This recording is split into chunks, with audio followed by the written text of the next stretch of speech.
اس کی سکون کی وجہ اس کے سامنے تھی۔ وہ خالی ہاتھ بھی کتنی امیر تھی، اور تاہا الوی ایک دنیا پر حکومت کر کے بھی 2 پل کا سکون حاصل نہیں کر سکتا تھا۔ یہ کچے گاڑے کے بنے کمرے میں موجود لڑکی اسے خود سے بہتر لگی تھی۔ نماز ادا کر کے تسبیحات فاطمہ پڑھتے وقت اس کی آواز اونچی ہونے لگی، اور دعا کے وقت باقاعدہ وہ سن سکتا تھا۔ سورۃ الفاتحہ اور مخصوص دعائیں پڑھنے کے بعد دعا کی، اللہ میاں یو آر دی گریٹ، مجھے نہیں پتا تھا کہ میں وہاں سے اتنی آسانی سے بھاگ جاؤں گی۔ شکریہ۔ وہ بھاگڑ بلا بھی کیا یاد کر رہا ہوگا کس سے پالا پڑا ہے۔ اب اللہ میاں نیلم سے مجھے آپ نے بچانا ہے۔ میں اپنی زندگی کے 2 گھنٹے شوہر کی اہمیت اور اس کے حقوق، بیوی کے فرائض جان کر نہیں گزار سکتی۔ دیکھا ہے میں نے پہلے نازیہ امی کو، پھر پری کو، پھر تائی کو، ہونا سب کا وہی حال ہے۔ جی میاں جی، جی مسٹر الوی، جی جی اور جی۔ اوف، میں ہیر ہوں، اور آپ نے مجھے بیوی مٹیریل نہیں بنایا، بس بچا لینا اللہ۔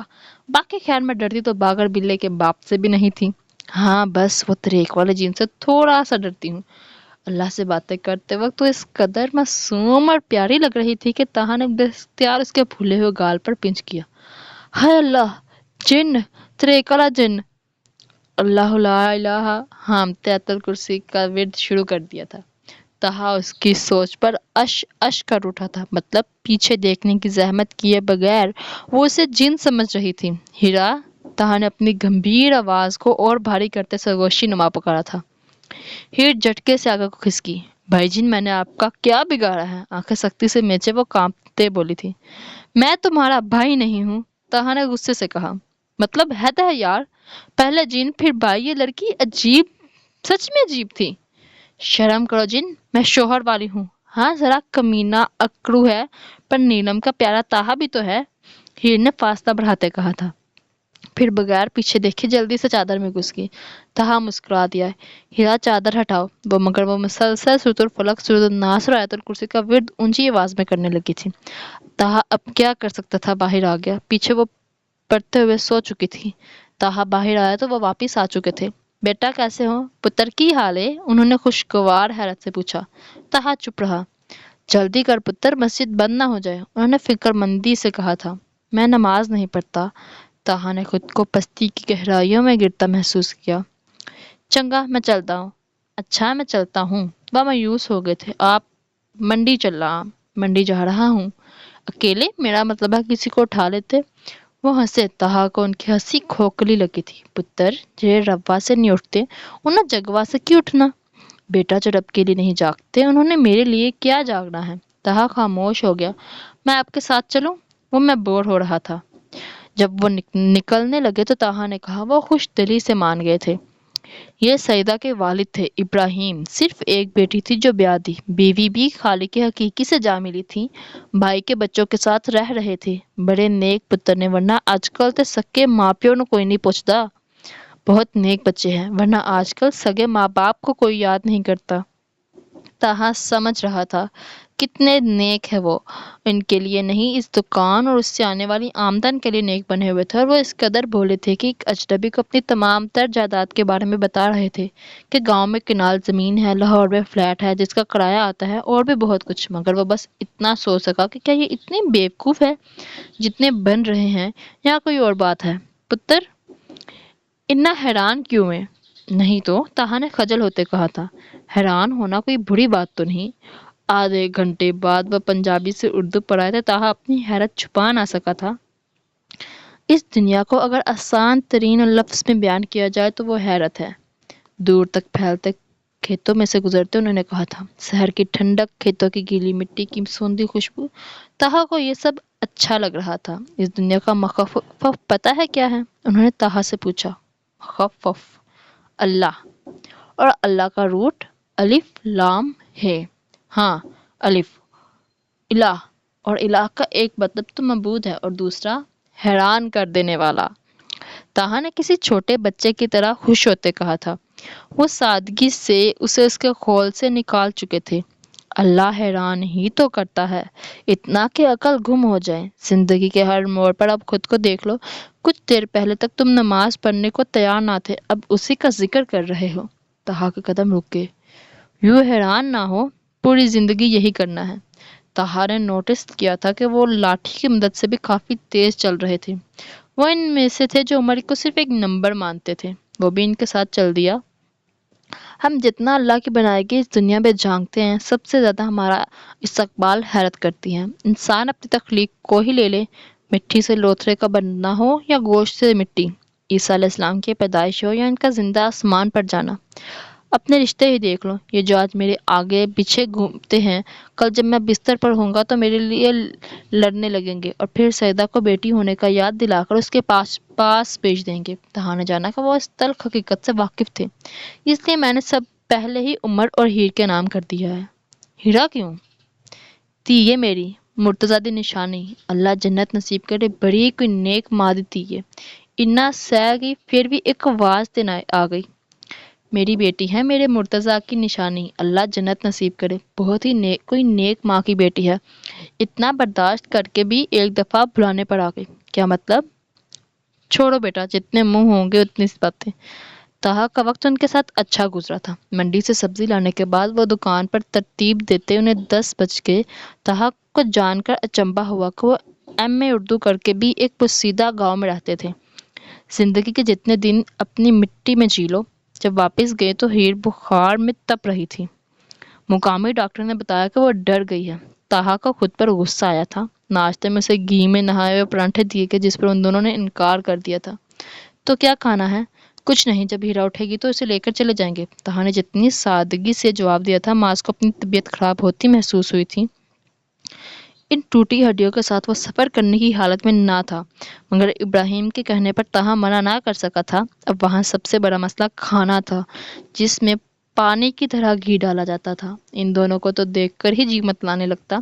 ناشتہ بند اور لسی سے کیا، اور شام تک ماز نے ایک دکان ڈھونڈ لی جہاں پر آرگینک طریقے سے سینڈوچ، برگر اور فاسٹ فوڈ خاص ان کے لیے بنتا، مگر ابراہیم نے کہہ دیا کہ بل وہ ادا کرے گا، آخر وہ ان کے مہمان ہیں۔ مصروف ترین دوپہر کے بعد شام تک وہ گھر کسی دلہن کا روپ لے چکا تھا۔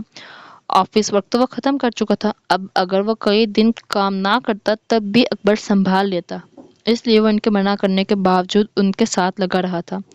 معز نے صاف کہہ دیا تھا وہ اپنی ہڈیوں کو آرام دے گا۔ طاہا کے کام کرنے کی سپیڈ اور وزن اٹھانے کی صلاحیت دیکھ ابراہیم نے ان سب کی پریڈ لگا دی تھی۔ بھائی تو تھوڑا سلو کر لے، میں 1 گھنٹے میں اتنی لائٹس نہیں لگا سکتا۔ یہ زیادہ سے چھوٹے اصغر کی فریاد تھی جس پر طاہا نے بالکل کان نہ دھرے۔ ان سب نے مجبوراً 2 دن کا کام 1 دن میں کیا تھا۔ یہ اگر 2 دن اور رہا، میرا اور تیرا ایک ہی حال ہو جانا ہے، اصغر نے کرسی پر گرتے ہوئے کہا تھا۔ میرا یہ حال بھی مسٹر الوی نے ہی کیا ہے۔ کی؟ وہ ایک دم اچھلا تھا۔ میرا یہ حال میرے سگے باپ نے کیا ہے۔ باتیں چھوڑو اور ڈاکٹر بلاؤ، ہیرا اٹھے کیوں نہیں؟ ماس کی بات پوری ہونے سے پہلے طاہا نے کمرے میں جھانکتے کہا۔ اس کے ہر انداز میں فکر تھی۔ جی مسٹر الوی، طاہا بولتے ہی نکل گیا تھا۔ انہیں جو کمرہ ملا تھا اس کا دروازہ 3 سیڑھیاں اندر تھا۔ عام قد کے آدمی کو بھی سر جھکا کر گزرنا پڑتا۔ قدرت نے غیر محسوس انداز میں اس کے گلے کا توق بھی توڑ دیا تھا، مگر اسے احساس نہ ہوا تھا۔ نکاح وہ پاکیزہ بندھن ہے جو ایمان مکمل کرتا ہے، تو وہ جس کا دل تڑپ رہا ہو اللہ اسے خود سے دور کیسے کرتا؟ ہیر کو ہوش آیا تو شام ہو چکی تھی۔ باہر نکلی تو سب مائیوں کے لیے تیار ہو رہے تھے۔ اونچی جگہ پر اینٹوں کی مدد سے چکور جگہ کھڑا تھا جہاں برتن دھوئے جاتے تھے، اس کے پیچھے واش روم جس پر لکڑی کی چھت تھی، اور اس کے ساتھ غسل خانہ جس پر پہلے ترپاٹ ڈالی گئی تھی، اب جگہ جگہ سے پھٹی تھی، مگر اب اس کی جگہ لوہے کی شٹر نما چھت تھی۔ واہ بائزیا بھابی آئی نہیں، مگر اس اینٹک پیس میں تبدیلی آ گئی، ہیر نے خوش ہوتے کہا تھا۔ یہ ان کی نہیں، شہری بابو کی کرنی ہے، اصغر نے ضیا کی جگہ جواب دیا تھا۔ ماس وہ کپڑے لے کر واش روم میں گھس گئی۔ فریش ہو کر سیدھا وہ ماس سے ملنے اس کے کمرے میں گئی تھی۔ کمرے میں قدم رکھتے ہی لائٹ آف ہو گئی اور دروازہ بند۔ وہ سہم کا وہی رک گئی۔ درے کالا جن! ابو ابو! بکلاہٹ کی وجہ سے وہ مسلسل بولنے لگی، تبھی اس نے خود کو دیوار کے ساتھ پن ہوتے محسوس کیا، پھر کسی باری چیز سے اپنا منہ بند ہوتا محسوس کیا۔ کتنا بولتی ہو تم! ٹھہر ٹھہر کے بولے گئے الفاظ پر اس کا دماغ سیکنڈ کے 10ویں حصے میں کام کرنے لگا تھا۔ گلٹی حلق میں ابھر کر معدوم ہوئی تھی۔ Not a single word, my lady. وہی گمبھیر آواز اسے اپنی کان کے لو پر اس کی سانسیں محسوس ہوئی تھی۔ تبھی لائٹ آن ہوئی تو سیاہ آنکھیں ان وحشت زدہ گرے آنکھوں سے ٹکرائی تھی جن میں موجود لال ڈورے دیکھ ہیرا میں خوف کی لہر سرایت کرنے لگی تھی۔ میری پرمیشن کے بغیر تمہاری ہمت کیسے ہوئی یہاں آنے کی؟ ٹھہر ٹھہر کر وہ اسے سرد لہجے میں بولا تو سیرا نے خوف سے آنکھیں میچ لی۔ تہا نے اس کی پلکوں کی کپکپاہٹ کو دیکھا تھا۔ آج رات تم یہاں میرے کمرے میں سو گی۔ ہیرا نے پٹ سے آنکھیں کھولی مگر تہا اسے بولنے کا موقع دیے بغیر کمرے سے نکل گیا تھا۔ سب نکلنے کے لیے تیار کھڑے تھے۔ رسم کا انتظام خالی جگہ پر تمبو اور کرسیاں لگا کر کیا گیا تھا۔ معاذ نے سب کے ساتھ میچنگ کر کے لیمن کلر کا کرتا اور سفید چوڑی دار پہنا تھا، جبکہ تہا نے اپنے مخصوص بلیک ڈریس پینٹ شرٹ میں تھا جو اس کی گوڑی رنگت کے ساتھ گزب ڈال رہا تھا۔ یہ ہیر بی بی کی تیاریاں عروج پر ہے۔ آج لگتا ہے 10 یہیں بچیں گے، معاذ نے زچ ہوتے کہا تھا۔ ہیر باہر آئی تو وہ دونوں دم سادے رہ گئے تھے۔ وہ سبز شرارے، پیلی کرتی اور سبز ہی کامدار دوپٹے میں ملبوس تھی۔ میک اپ کے نام پر بس سرما اور جولری کے نام پر چھوٹے چھوٹے ٹاپس اور اپنی مخصوص گھڑی پہنی تھی۔ لڑکیاں کتنی جلدی بڑی ہو جاتی ہیں، معاذ نے کہا۔ تہا نے کھا جانے والی نظروں سے اسے دیکھا تھا۔ اندر جاؤ اور حجاب کرو، تہا نے حکم دیا۔ سب نے چونک کر اسے دیکھا تھا۔ ہیر خاموشی سے اندر چلے گی۔ جب آئی تو پرپل کلر کے حجاب میں تھی اور دوپٹہ کلائیوں پر سیٹ تھا۔ آج سورج مغرب سے نکلا تھا کیا؟ اصغر نے ٹونٹ کیا تھا۔ نہیں، ورنہ تیرا حساب ہو رہا ہوتا، زری نے شرارت سے کہا۔ نکی بچ کر آیا تو میرے کو، اصغر نے وارن کیا تھا۔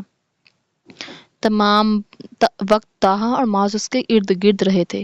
کافی لوگوں کی نظر ان پر تھی۔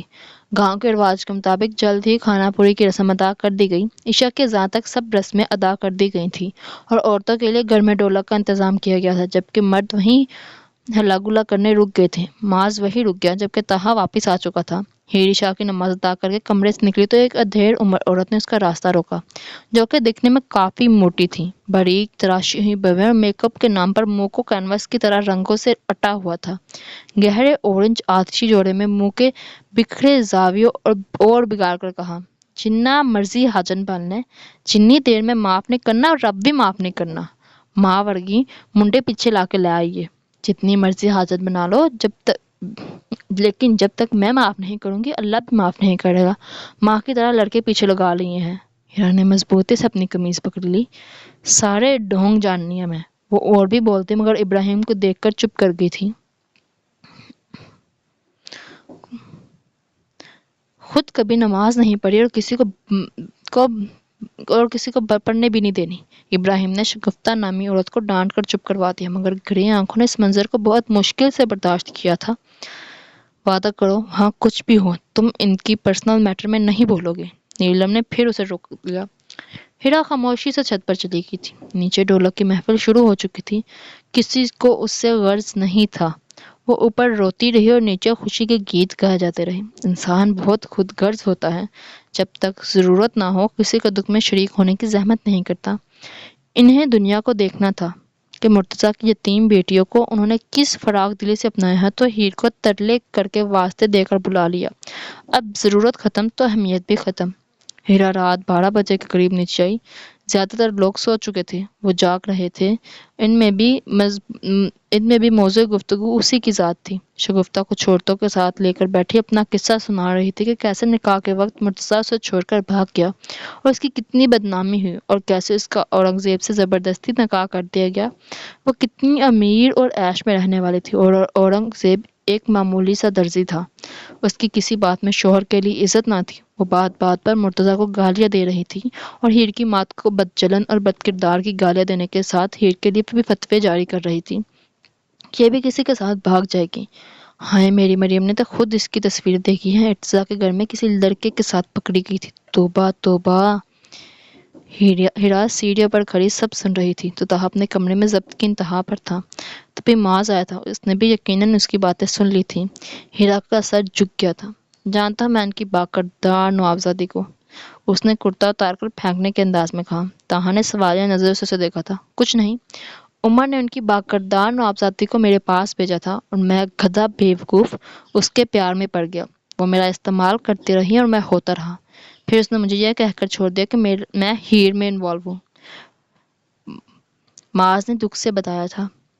پل یور سیلف ٹوگیدر، اپنے جذبات پر قابو رکھو، تہا نے سرد لہجے میں کہا۔ معاذ چارپائی پر ڈھیر سا گیا۔ اس صورت کا انتظام کرنا پڑے گا، اس نے پرسوچ انداز میں کہا تھا۔ نہیں، اٹھوا نہیں سکتے، شادی رک جائے گی، ہیرا کو دکھ ہوگا۔ تہا نے بھی اسی کے انداز میں کہا تھا۔ دھمکا سکتے ہیں مگر مریم بہت منہ پھٹ ہے، ماں بھی ویسی ہی ہوگی، ہیرا کو پتہ لگ جائے گا۔ معاذ نے زرد روشنی والے بلب کو دیکھتے کہا، کچھ ایسا ہو کہ وہ بولنے سے ہی محروم ہو جائے، نہ رہے گی زبان، نہ رہے گا مسئلہ۔ تہا کی بات پر معاذ نے اس بات میں سر ہلایا تھا، اور وہ جو دوسری ہے، ہمارے بولے بالے عمر نو پھنسا کے ایش کرن دئیے۔ یہ گئی، معاذ نے اس کی بات سنتے کہا تھا۔ وہ جلدی سے باہر نکلا تھا۔ مسٹر الوی، لائیو ٹیلی کاسٹ مس ہو جائے گا، اس نے جیسے تہا کو باہر آنے کے لیے کہا تھا۔ تہا نے ہیرا کو دیکھا تو وہ غصے سے لال ہو رہی تھی۔ کنی پولی بندی یہ تے لچھن ویکھے نے، عمر نو ہی پھسا لیا۔ وہ زہر اگل رہی تھی اور ہیرا ایک ایک قدم لیتے کمرے میں گئی۔ سب جو چسکے لے کر سن رہے تھے ان کو سانپ سونگھ گیا تھا۔ اس عورت نے بھی بولنے کے لیے منہ کھولا ہی تھا کہ ہیر نے خون شام نظروں سے اسے دیکھتے کرسی کو گھسیٹ کر خود بیٹھ گئی۔ کیا بکواس کر رہی تھی موٹی؟ ہیر نے ایک ایک لفظ چبا کر کہا تھا۔ اس عورت کا منہ کھل گیا۔ کنی چھری ورگی زبان ایندی۔ اس عورت نے تائیدی نظر سے سب پر ڈالے مگر کسی میں بولنے کی ہمت نہ بچی تھی۔ کہہ کون رہا ہے؟ معاذ نے کہا تھا۔ I'm all ears، میں سن رہا ہوں۔ تہا نے اسے کمپیئرنگ کرنے سے باز رہنے کو کہا تھا۔ انہیں چھوڑو، تو بول کی بکواس کرن دے سی۔ ہیر نے ایک ٹانگ اس چارپائی پر رکھی جس پر وہ بیٹھی تھی۔ سچ، اس نے اترا کر کہا۔ اوہ سچ؟ ہیر نے مصنوعی حیرت سے کہا تھا۔ سچ میں دساں؟ سچ میں بتاؤں؟ ہیر نے ضیا کی ماں سے پوچھا۔ انہوں نے خاموش رہنے کا اشارہ کیا تھا۔ ہیر نے سرد سانس ہوا کے سپرد کی۔ ایک کہاوت ہے، خود کو کیا بے پردہ کرنا۔ بولتے ہیر اٹھ کر اس کی طرف جھکی اور کان میں کچھ کہا۔ اس عورت کا رنگ پھک ہوا تھا۔ ہیر مسکرا کر وہاں سے نکل گئی، مگر اس عورت کی زبان پر قفل لگ گئے تھے۔ تم نے اس سے کیا کہا؟ شش، اس نے منہ پر انگلی رکھی۔ ایون ایئر ہیو ایئرز، یہاں تک کہ ہوا کے بھی کان ہوتے ہیں۔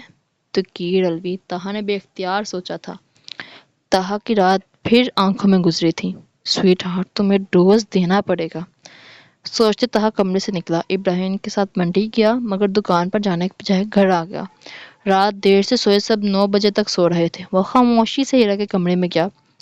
ہیرا فریش سی دیوار گیر آئینے کے سامنے کھڑی تھی، بالوں کو ہنوز چھٹیاں کیے۔ تہا کو دیکھ چونکی اور جلدی سے دوپٹہ درست کیا۔ تیرا دماغ خراب ہے؟ ترک کر کہا تھا۔ تم رات کو کیوں نہیں آئے؟ تہا نے اس کی بات کو اگنور کرتے کہا تھا۔ اتنے تماشے کے بعد بھی تمہیں لگتا ہے میں پاگل ہوں جو آتی؟ وہ بھی ترک کر بولی۔ تہا نے پھر اس کی کوئی بات کو اہمیت نہیں دی تھی اور اس کے قریب آ گیا۔ جب ایک دفعہ کہہ دیا کہ ہر حال میں رات کو تمہیں میرے پاس ہو تو مطلب ہو۔ ٹھہر ٹھہر کر کہا گیا۔ ہیرا کا حلق خشک ہونے لگا تھا۔ وہ 2 قدم پیچھے ہوئی مگر آئینے کی وجہ سے اور پیچھے نہ ہو سکی۔ میں کیسے؟ سب معاذ بھی تماشا ہوگا، وہ بے ربط جملے بول رہی تھی جب تہا نے اس کے ہونٹوں پر انگلی رکھ کر چپ کروا دیا۔ بس مجھے سوچو، اس کے کان کے قریب سے گوشی کی تھی۔